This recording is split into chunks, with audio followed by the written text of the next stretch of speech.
چشمه خواجه بادام.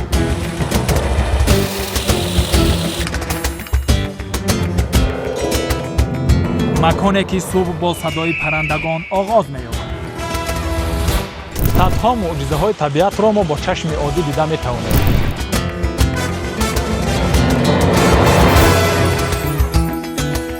آب شفابخش که از دل کوه جاری است. از همین آب استفاده میبرن، میشوین، دستاشون طبابت مییابد. گودکای معده را میبریم.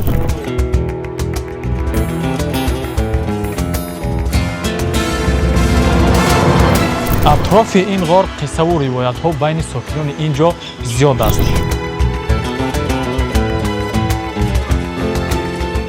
سکوت ماهیچه ها اسرار نهفته این چشمه است. وقتی که ماهیچه نگاه میکند، همون گویا که در دیوار به هم ماهیچه میگذارد. ماهی ما تماشا میکنه، آیا آب میبرد، هم میخورد، هم آب بازی میکنه، میشه میره.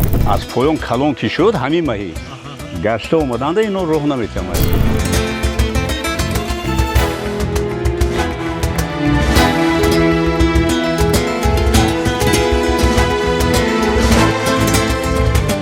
از اسرار چشمه خواجه بادام در برنامه 100 معجزه طبیعت روزهای نزدیک از تلویزیون علم و طبیعت واقف شوید.